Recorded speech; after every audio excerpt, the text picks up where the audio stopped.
Hello BookTube, my name is Daniel. Welcome back to my channel, Guilty Feet. I've got no rhythm, and today I'm going to talk all about the titles of books, and this came from a couple of things that inspired this. One of them was a throwaway comment I think I left, and I don't remember on what book I left it, but it was something like I said something like puns in book titles never work, and then since then I've had to qualify that. I was having a conversation with Sina from Beating Around the Books, and she was talking about a series of books she'd read set in so these are cozy mysteries set, I think, in a Chinese restaurant, and one of the titles was, get this, Dim Sum of All Fears.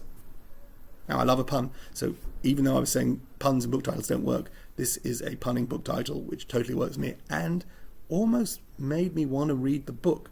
Now, if it had been the first in the series, I may just have bought the book and read it just on that title alone. As it's I think it's the second or the third in the series, the idea that I would have to read one or two more just to get to the punning title, I think it's holding me back a little bit. But I have here, I've got some examples of great book titles, of which at least two are sort of puns. So that was one motive. And the other was just, so I have a friend of mine who many years ago bought a book based on the title alone. So people talk on BookTube about cover buys and beautiful covers and chasing down and finding a book they're interested in, but then basically cover, or walking into a store and seeing a great cover in the genre section, a section of a genre they particularly like, and they'll buy it just on a cover title. But this was a second-hand book purchase that was based purely on the title of the book, and the title of the book was "This Suitcase is Going to Explode." Now, this is a real book. You can look it up. It exists. I have not read it. My friend bought the book and has read it. It actually has also a super cool 70s lenticular cover of a suitcase and then an explosion. So it had lots of things going for it. Nothing that would make me want to read it necessarily, but that was a purchase simply based on the title, and I love that. So that also has me thinking about book titles. And then just this weekend, I read a short story which triggered this whole conversation. So I'm reading the memoirs of Sherlock Holmes. I never read Sherlock Holmes years ago, and so now I'm catching up and trying to read the books in chronological order. So there are sort of novels or novellas, and then there's some collections of short stories, and interspersed, as I think. So there are three before this, so two novels and a collection before this. And then after this, I think I've got The Hound of the Baskervilles, which is a novella, and then some short stories. But I came across the first, this is the Memoirs of Sherlock Holmes, and the first story here is called Silver Blaze. And Holmes and Watson are invited down to the country. A horse has gone missing, a body has turned up, not of a horse, a human, and they are trying to work out what has happened. At some point, the following exchange happens where the detective is there and trying to find out and soliciting help from Sherlock Holmes. And he asks him, I had the place before and I can't find it. Yes. So the detective asks Holmes, is there any other point to which you would wish to draw my attention? And Holmes famously says, the curious incident of the dog in the night time. And I was delighted to find the origination of that sentence in this book, because that is a title of another book that I read many years ago. The Curious Incident of the Dog in the Night Time is a book by Mark Haddon, which I've recommended to everyone. One of the great books, I think, of the 21st century. It was made into a play, which played in the West End and Broadway and probably toured around the world, which is also a tremendous production. So they turned what is a narrative bit of fiction into a actual working bit of theatre. And there are elements of it which are entirely theatrical, which you can't do in a book, just as there are elements in a book that don't work in theatre or in a movie. But it's a great... Anyway, The Curious Incident of the Dog in the Night Time is a great book, and this is where it came from. So that also made me think of just titles that really work. And The Curious Incident of the Dog in the Night Time is a fabulous title. Even though it's a direct quote from Conan Doyle, it's a great title for a book. So this is all about book titles, some of which are puns, some of which are great titles going in, some of which are titles that are revealed through the course of the book to be great. But this is all about book titles. Okay, First up, I have a book by Tim Burgess. This is not the book. This is the first book that he wrote. Tim Burgess is the lead singer with an indie band called the Charlatans, who were big in the 90s, but I think have stayed together and played and still play together. And he's also has done some solo work. And he sort of survived the drug-addled 90s and wrote this book of autobiography called Telling Stories. And there's a lot of drug use and abuse there, but he's generally a sort of happy-go-lucky kind of fellow. And writes beautifully and charmingly about the crazy life of a rock star.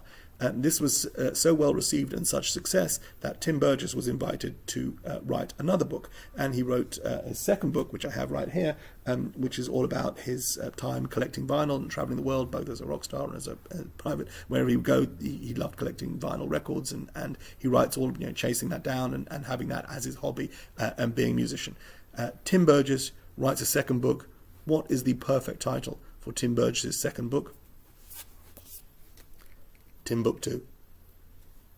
Genius. And yes, Final Adventures from Istanbul to San Francisco, but that's the money right there. Tim Book 2. Enough said. Okay, another book. This is another work of non-fiction, actually, and this is a fabulous book about a case which is still ongoing. So this is, if you're familiar with, it was a company called Theranos, founded by a woman called Elizabeth Holmes, and the technology that Theranos purported to have created was a way of testing blood for a huge number of diseases all at once, and only testing a tiny amount of blood. So whereas normally you would have to give a lot of blood, and because to do this wide range of tests you would need not an armful, but several amounts, but not something you could do sort of commercially in a Walmart. You could pop in and just sit. So Theranos was coming up with a machine where blood, a very tiny amount of blood could be taken, literally a pinprick, and from that a bunch of test results. Anyway, short story long, it never worked, and the whole thing, the company was valued at billions of dollars for not being able to ever do the things it was supposed to do. Not a spoiler, there's been, I hope not a spoiler, there's been documentaries made about it. I think Elizabeth Holmes is currently on trial for this. And the journalist that broke the story and then wrote the book came up with the perfect title for his book, and it's Bad Blood by John Carreyrou. This reads like a thriller, even though this is a work of non-fiction. This came out a couple of years ago, so everything about it was written very close to the events happening. So unlike sometimes when you read a work of fiction or some sort of true crime thing, these are things that happened many years ago. You will know many of the people named in this book, and you'll certainly remember some of the stories, some of the characters. It's like a page-turning thriller. You will not believe the audacity and the chutzpah of people to keep going forward when it appears that there is nothing holding you up.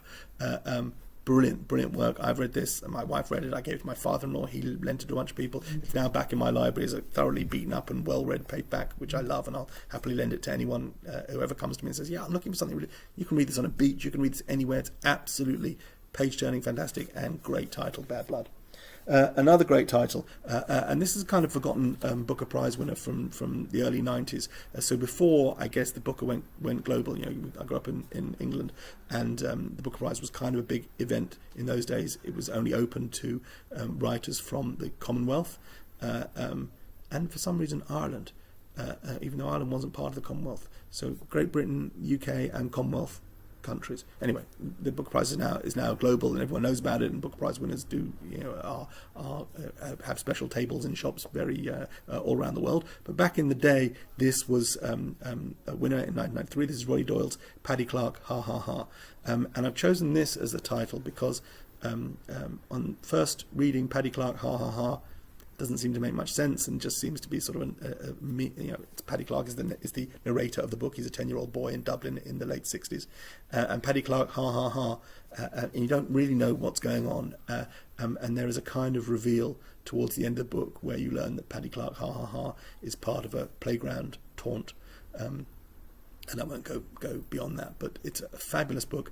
I think back in its day this was the highest selling Booker Prize winner. So it sold the highest number of books after winning the Booker Prize. There's always this Booker Prize bump, but some books are more set up to benefit from that. So things like Life of Pi, for example, has gone on to sell millions. But in its day, Paddy Clark, was the biggest. Whereas something like A Brief History of Seven Killings, I think even post Booker win, is a struggle for people. I don't think sells as well. Anyway, this is great. I guess Rory Doyle's kind of forgotten a little bit, but if you want to go back and read what people were reading in 1993, this is a good one. Another great title, and back to non-fiction. So Paddy Clark is fiction, and we had a couple of non-fiction books. This is also non-fiction, but with a great title. The title is The Spirit Catches You and You Fall Down by Anne Fadiman. And this is another bit of narrative non-fiction. I may have spoken about it before. This is the story of a young child from the Hmong people living in America, so that you get the cultural history of the Hmong in America, and the culture clash between the family of this child and the American doctors trying to help her. And The Spirit Catches You and You Fall Down is the English translation of the Hmong name for the disease that she's suffering from, and it's a series of sort of grand mal seizures. So like epilepsy, she has increasingly severe seizures, and a grand mal seizure is a very sort of ugly French English hybrid name, and The Spirit Catches You and You Fall Down is a so much more gentle description of what is happening to this child, and it's a hard book, and it's a sad book. At no point does Fadiman take sides and say, well, these people are wrong for thinking this and these doctors were wrong for not understanding this. But there is a breakdown here that leads to devastating results. It's a beautiful book, superbly written. It is an empathetic book. It is a sympathetic book. And I think one of the greatest works of narrative non-fiction that you will find. And I love a long worded title, but not one that is hard to remember and hard to parse or hard to navigate the syntax of. But The Spirit Catches You and You Fall Down is a beautiful title, and beautiful in the context of what it means. So that's one of my great titles. Another great title, and this is a joke, but it's technically not a pun, because it's not. This is not a play on words, and it's a sort of something between a spoonerism and a pun, and it's just Joe Lansdale's The Elephant of Surprise. It doesn't mean anything. There's no elephant in this book. It's simply the substitution of the word elephant for the word element. The element of surprise is the phrase. The elephant of surprise is someone who doesn't know what the original phrase is and has just misheard it, and I love it, and it makes me laugh because it's silly. The contents of the book often make me laugh as well. This is dark southern noir with featuring characters Hap and Leonard, who show up. This is like, I think, the 11th or 12th in the series. Lansdale is a funny guy. He writes well. The action is brutal and violent and rapid, and I just thought this was a funny title for a book, The Elephant of Surprise. Another great title that comes with some preconceptions, and I think if you somebody for whom this phrase means something ahead of reading it, I think that adds something to the reading of the book. The book is still great on its own, and this sort of appeals to people vaguely embedded in nerd culture, I guess. But if this title means nothing to you to begin with, doesn't mean the book won't work for you, but I think it resonates within the book on a couple of levels. And the book is called The Fortress of Solitude by Jonathan Lethem. Letham's a great writer. If you're familiar with, he wrote Motherless Brooklyn, which is a fantastic book, was filmed a couple of years ago. Anyway, this is one of his, this comes after Motherless Brooklyn. This is The Fortress of Solitude. For those of you who aren't familiar with the term The Fortress of Solitude, The Fortress of Solitude is Superman's equivalent of the Batcave. So whereas Batman managed to hollow out the ground or use the caves underneath stately Wayne Manor to have his home and his hideaway, Superman, because he's faster than a speeding bullet, was able to make his Batcave equivalent what he calls his Fortress of Solitude. He builds an ice palace somewhere in the Arctic because only Superman can get there, because that's the nature of being Superman. And famously in the comic books, the door to the Fortress of Solitude is locked, and there is a giant metal key which makes no sense at all. It looks like an arrow, and because only Superman is strong enough to lift up this giant thing, which must be the length of a train, and use it to unlock the door. Well, you never actually see him unlock. You don't know what. I have no idea what the locking mechanism of the Fortress of Solitude is, but that's famously in comic books the way to get into the Fortress of Solitude. So even if you find the Fortress of Solitude, the only person who can actually unlock the front door is Superman. Doesn't make a lot of sense, but it's comic books. And it's just a terrific idea as you get older and stop reading the comic books for that pure sort of childhood pleasure. The idea that Superman, the last surviving son of Krypton, an alien alone on a planet full of humans, occasionally needs to get away and needs somewhere where he can be alone with his thoughts and his memories or lack of memories of his lost ancestors. And there's something very human about the Fortress of Solitude. So on the one, so the book itself is about two young boys who are friends who are obsessed with comic books in the 60s, I believe, or early 70s America. And so the Fortress of Solitude works on that level. I think there's also something incredibly human about building a Fortress of Solitude for oneself. And solitude is has such a double meaning, because occasionally solitude is a good thing, and we need to be alone and work through what make time to understand ourselves and listen to ourselves. And solitude is also a protection and a barrier that we put up against the rest of the world. So I think it's a great title. It's a book about popular culture and boys, and not about comic book superheroes, but boys who are interested in that world, the unreal world of superheroes. But it's also about the human relationship to solitude and friendship and the importance of both. That's the Fortress of Solitude. Great title. Another great title. Also, this has a literary reference, and this is Armistead Maupin, the sixth, I should say, in the Tales of the City series. So originally there were 6 books. The story was originally serialized in some San Francisco newspaper in the late 70s. And then so he finished. This is the 6th of the first 6 books, and then I think there was a hiatus of about 20 years, and he's gone on to write I think 3 more stories featuring some of the same characters, which I haven't read. So I read the first 6, and then I read another one of his standalones. So I'm pronouncing his name Maupin because that, I believe, is how it's supposed to be pronounced, rather than sort of a francophile Mopin. I think he says it Maupin. And these books were tremendously influential on me, and I read these probably now 30 years ago, and a bunch of us read them at the same time. So I think we went through this experience together, and they're light and breezy, and I think fairly formative for me in helping me form ideas about the ways people should be free to love whoever they want to love and live their lives the way they want to live their lives.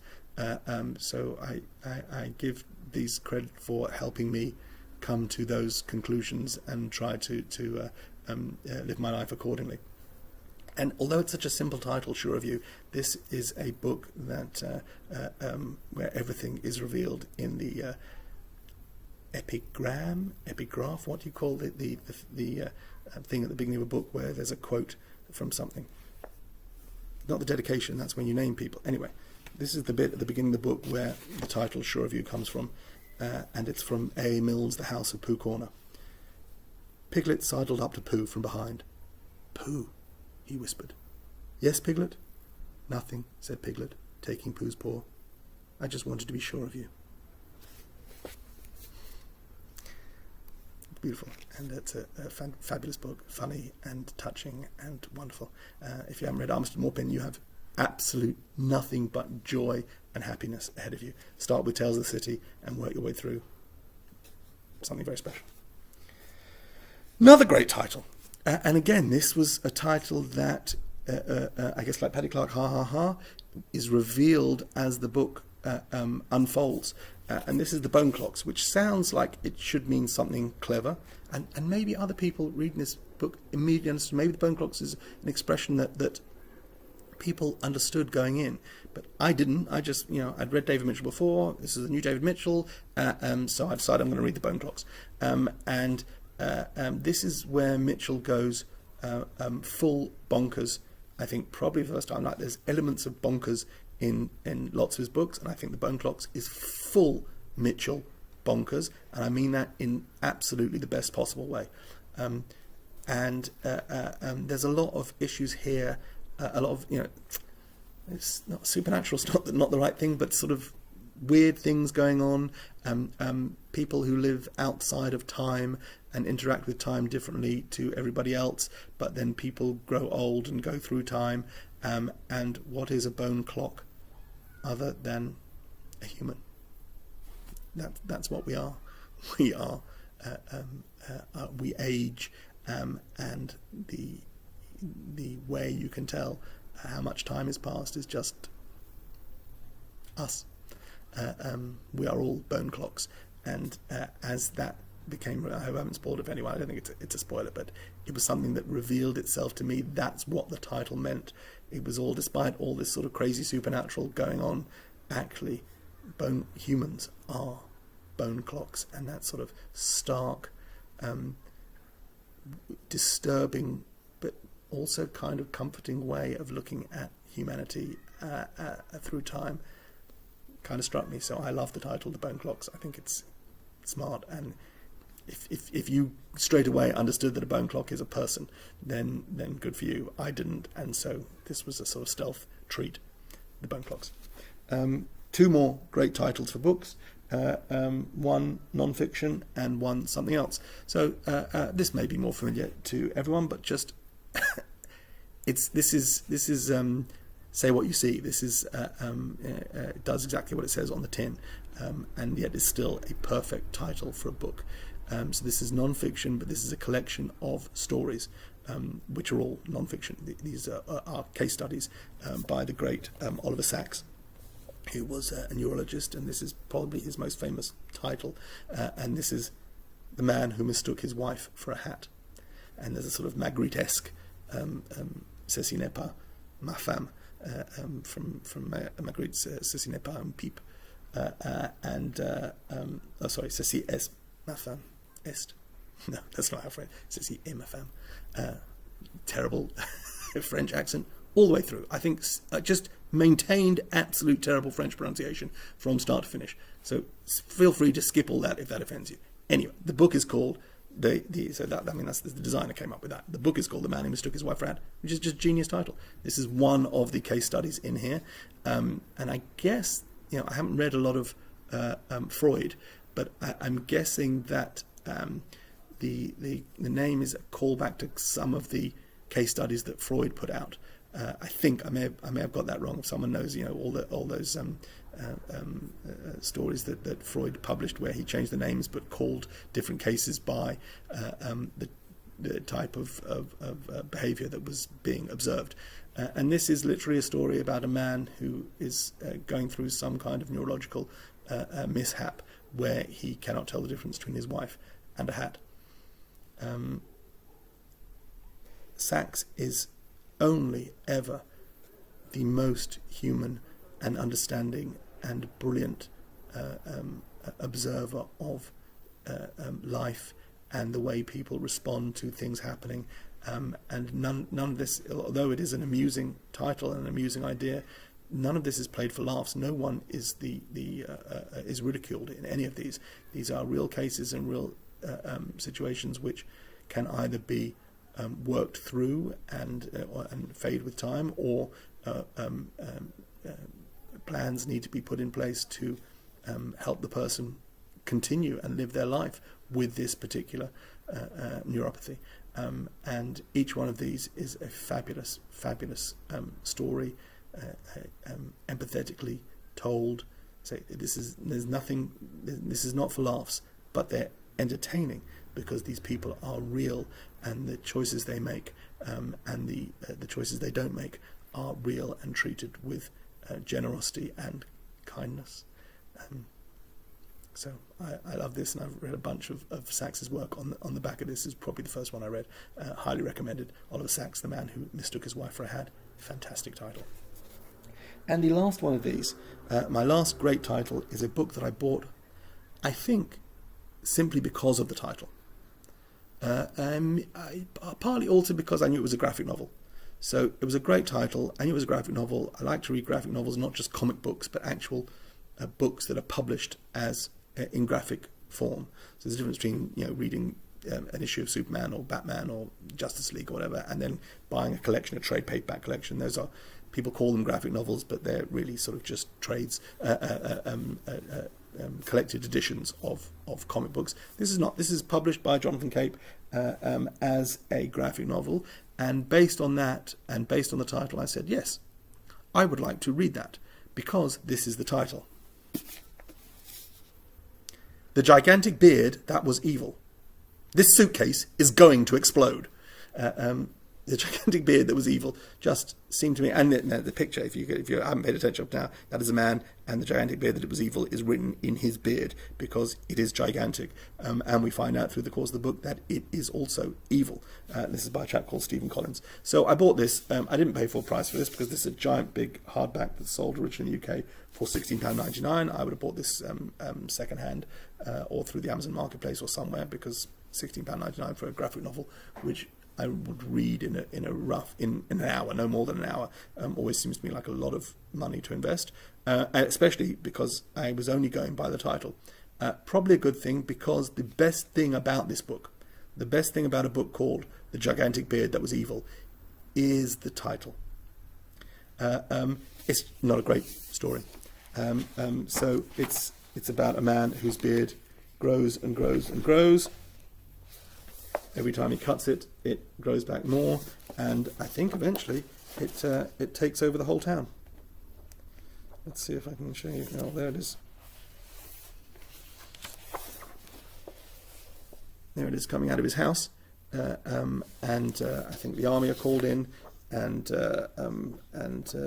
all sorts of things happen, and yes, a giant structure is built to support the beard. Because it keeps growing. It's a silly, lightweight bit of fluff, but I keep it because A, it came in this beautiful hardback, and B, the title of the book, in case you have not yet paid attention, is The Gigantic Beard That Was Evil. And those are 10 books that I love because they're titles. Thank you very much, Torah.